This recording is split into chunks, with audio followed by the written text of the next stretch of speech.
Dear learners, আসসালামু আলাইকুম। কেমন আছেন আপনারা? আশা করি সবাই ভালো আছেন। ইংলিশ এক্সপ্লেনের আরেকটি ক্লাস নিয়ে আপনাদের সামনে হাজির হয়ে গেলাম। গত পর্বে দেখানোর চেষ্টা করেছিলাম কিভাবে দুইটা সেন্টেন্সকে একটা সেন্টেন্সে রূপান্তর করা যায় উইদাউট এনি রুলস। তো আজকেও সেম ধারাবাহিকতায় আমরা আরেকটা ভিডিও নিয়ে আসছি। সেটা হচ্ছে যে গত ভিডিওতে আমরা দেখিয়েছিলাম যে কি করে আমরা এই সেন্টেন্স অ্যাটাচ করব, এবং গত পর্বে আমরা হু এর ব্যবহারটা দেখিয়েছিলাম।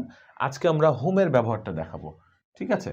তো আমি বলেছিলাম যে দুইটা আলাদা আলাদা সেন্টেন্সকে যদি আমরা একই সেন্টেন্স অর্থাৎ কমপ্লেক্স সেন্টেন্স করতে চাই, সেই ক্ষেত্রে আমাদের কি দরকার হবে, সেটা হচ্ছে যে আমাদের দেখতে হবে যে এই দুইটা সেন্টেন্সে, যে এখানে দুইটা সেন্টেন্স আমি লিখেছি যে জিম ইজ পাংচুয়াল এবং I am talking with gym. তো এই দুইটা সেন্টেন্সের ভেতর দেখতে হবে যে দুইটা কমন শব্দ আছে কিনা, অর্থাৎ একই ব্যক্তি হতে পারে, একই বস্তু হতে পারে, অথবা একই সাবজেক্ট অথবা একই অবজেক্ট, যেটাই হোক। তো এই কমন জিনিসটা থাকলে আমরা পারবো। তো দেখি এখানে আমরা কি আছে, জিম ইজ পাংচুয়াল এবং I am talking with gym. এইখানে জিম, এই জিমটা এবং এই জিমটা কমন, ঠিক আছে? তো এখানে দুইজন একই ব্যক্তি আছে, তার মানে আমরা পারবো। তো আমরা পরের সেন্টেন্সটাকে এই সেন্টেন্সের সাথে অ্যাটাচ করব। সেক্ষেত্রে আমরা দেখতে হবে যে এই সেন্টেন্সে এইখানে জিমটাকে আমরা এলিমিনেট করে এখানে কি লিখবো আমরা বলেন তো? এখানে আমরা লিখবো হচ্ছে হুম। আচ্ছা, এখানে আমরা একটা জিনিস দেখি, লক্ষ্য করি। হুটা হচ্ছে সাবজেক্টিভ ফর্ম, ঠিক আছে? হুইচটা হচ্ছে সাবজেক্টিভ,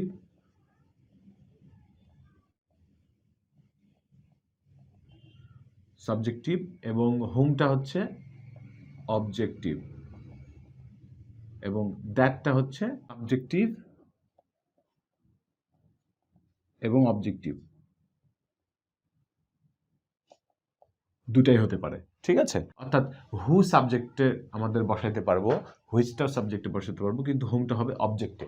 এখন আমাদের দেখতে হবে যে এইখানে জিমটা ছিল কোন স্থানে। এই জিমটা ছিল কিন্তু অবজেক্টে, তাই আমরা এখানে হোম দিব, ঠিক আছে? আমরা এখানে হোম বসাবো, আর কিছু করার দরকার নাই। এবং এই সেন্টেন্সটাকে আমরা রিলেট করব, এই যেহেতু জিমটা এবং হোমটা একই ব্যক্তি ছিল, তাহলে আমরা লিখবো এখানে যে জিম, হোম, হোম, তারপরে লিখবো আমরা এই সেন্টেন্সটা এইভাবে, হোমটা সামনে নিয়ে চলে আসবো, কারণ কি আমাদের এই জিমের সাথে রিলেট করতে হবে, ঠিক আছে? Home I am talking with, তারপরে এইটুকু লিখবো ইজ পাংচুয়াল, ইজ পাংচুয়াল, ঠিক আছে? হয়ে গেল আমাদের একটা সেন্টেন্স। আমাদের এখানে দুইটা সেপারেট সেন্টেন্স ছিল, এখানে কিন্তু একটা সেন্টেন্স হয়ে গেল, ঠিক আছে? শুধুমাত্র আমরা কি করলাম যে এই জিমের সাথে এই জিমের একটা রিলেশন তৈরি করে দিলাম এই হুমটার মাধ্যমে। যেহেতু প্রিপোজিশনের পরে, এই যে এটা প্রিপোজিশন, ঠিক আছে? পিওএসআই, প্রিপোজিশন, এই প্রিপোজিশনের পরে যদি কোনো একটা ওয়ার্ড থাকে, সেটা হয় কি নাউন হয়, এবং সেটা প্রিপোজিশনের অবজেক্ট হিসাবে ব্যবহৃত হয়। বলা হয় যে এটা প্রিপোজিশনের অবজেক্ট। তার মানে ওই নাউনটা, অর্থাৎ এখানে যে জিমটা ছিল, I am talking with gym, এই জিমটাকে আমরা এলিমিনেট করে দিয়েছি, দিয়ে এই জিমের বদলে আমরা অবজেক্টিভ প্রোনাউন আনছি হুম, এবং এই হুমটা এখানে আমরা লিখেছি।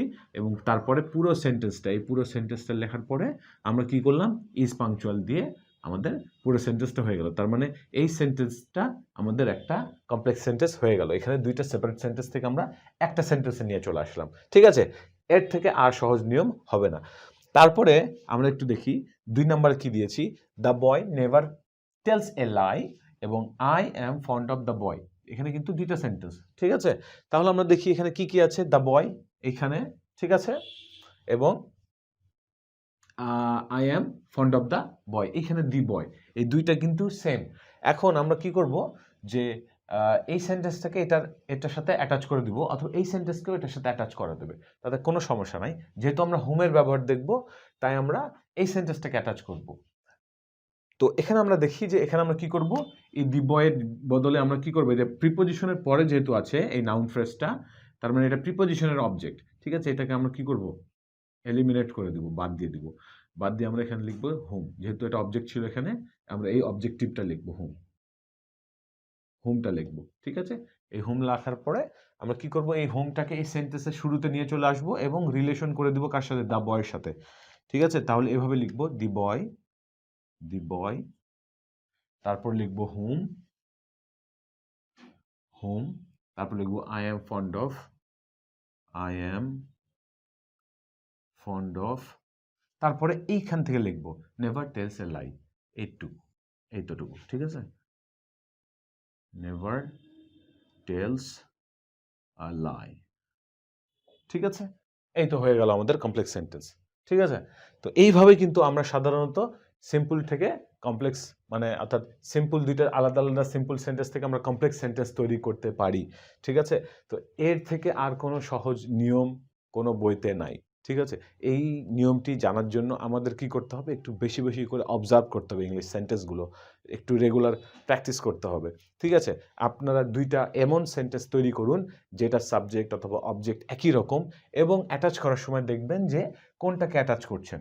তাহলে এইভাবে যদি আপনারা চেষ্টা করেন তাহলে কিন্তু ইজিলি আপনারা কি দুইটা সেপারেট সেন্টেন্স থেকে একটা সেন্টেন্স করতে পারবেন, এবং আপনাদের লেখাটাও একটু ভিন্ন লেখা হবে, ঠিক আছে। তো ভিডিওটি কেমন লাগলো আমাদের জানাবেন, এবং ভিডিওটি ভালো লাগলে লাইক, কমেন্ট, সাবস্ক্রাইব করে আমাদের সাথে থাকবেন।